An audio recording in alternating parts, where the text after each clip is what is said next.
Thank you. So I got like two comments. The first one, of course, was the one that came up when you started talking about democracy. And I was thinking about, people who have their existing stories and how I can tie this to other people's existing stories. And I can remember a while ago mentioning to somebody about how important democracy was, and the guy sends me an email back that says something like, "What do you want? Mob rule?"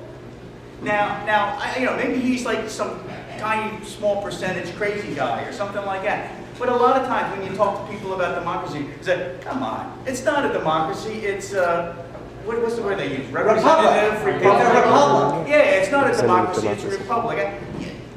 It's not really important to me, but as part of when I'm trying to tell my story to those people, I'd like you to yeah, and I know you got a second one, so let me answer that one, and then I'll let you have the second one. So here's the thing. Number one, it's important, Ted, when you meet such a person, and with anybody, if you're trying to really engage with them, you have to really listen, right? And this is an easy one when I meet such a person, because I can honestly reflect back and say, actually, I agree with you. It is a Republican form of government. But it's a democratic republic, which is the word democratic is the adjective. The noun is a republic. We have a Republican form of government. But remember that in the Roman Republic, slavery existed, women were subjugated, only wealthy men could actually serve in the government and in the republic. That's not the kind of republic we want, right? We want a democratic republic where collectively we have a democratic process. But here's where it's important. Then to say, what that means is that in our government, the government cannot legitimately infringe upon the private rights of any citizen. So that's where we actually have a great agreement. Is this making sense? Yeah, more or less. Yeah, it puts the democracy back in the republic. Like that. Okay. So that stays on this side. And the other one is just kind of like a where do we go from here type of a question. And in my experience and from talking to other people, around here, I would say that here in Philadelphia, back last June, when this Philadelphia City Council passed its resolution, for better or for worse, I think that happened because a small number of people had political connections that led to the city council passing that. I was talking to someone the other day who was very instrumental in the state of New Jersey passing a resolution, and he made it sound like the way we did it was we all got on the phone, we all called our representatives, and we hounded them on the telephone until we got a resolution passed by the state of New Jersey. That was in October. For myself, for some reason, I feel like I've got this incredible urge to go on out and knock on doors. But sometimes I wonder, is that really the best thing to do? Maybe it's too much work for not enough, I'm not getting enough bang for my buck. So what do you think about these processes, and what are some other processes that we can do to actually try to make this happen? So Ted, first of all, I want to acknowledge and recognize that is a good, hard-nosed strategic organizer question. Number two, really honor that, the invitation to what is the most effective work that I can be doing. So I just want to honor that question, the spirit from which that question comes from. And then that also informs the reaction and the response, because I personally think it is a huge mistake to just be running to state representatives or to Congress to try to get a resolution passed. Honestly, what we have to do is build a political movement.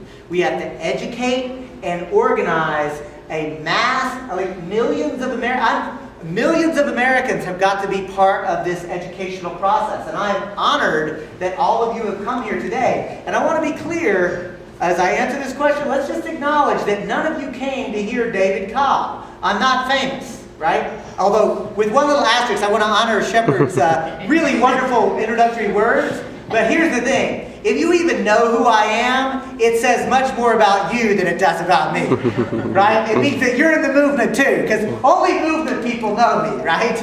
I'm not famous, I'm not a celebrity. And yet, look around, we got a great crowd on a beautiful afternoon, right? that's a testament to the fact that there's a movement beginning, and that's super exciting. But here's the thing, Ted. What we have to do is commit ourselves to growing our numbers, growing our political education component. Because, Ted, here's the thing. I'm proud that Move to Men did not even exist before 2010. And today, we just clicked over 258,000 people. Yeah? There are 150 local affiliates of Move to Men, groups that exist just as Move to Men, and all they're interested in is work to amend the Constitution for those two areas. We've also, though, partnered with local and national groups like Rootstrikers and others where we're in collaboration. So we've got 150 local chapters, but we've got thousands of endorsing and partnering and collaborating organizations. But here's the thing, that 258,000 needs to turn into 500,000, needs to turn into 1 million. I think, honestly, when there are 1 million, I think that's kind of the magic tipping point, that things begin to become irresistible when movements become ascendant. And here's the thing. At the end of the day, we don't just need meaningless resolutions passed.